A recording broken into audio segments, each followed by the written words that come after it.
Thought for the day, Monday, August the 12th.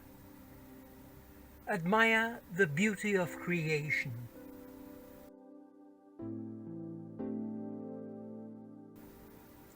Contemplating the immensity of the universe, the extraordinary beauty of nature and its power, I spontaneously remembered the Creator of all, and I acquired a new understanding about God's immensity.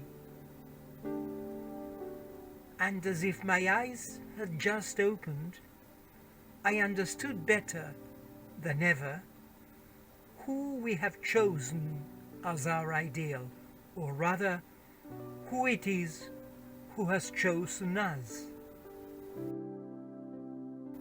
Chiara Lubich, Like a Rainbow, Ciudad Nueva, page 350.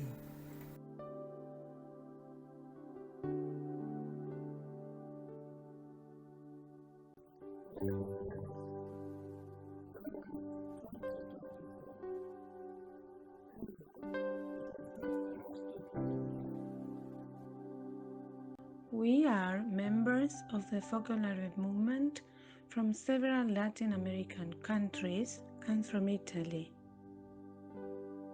Did you like this video?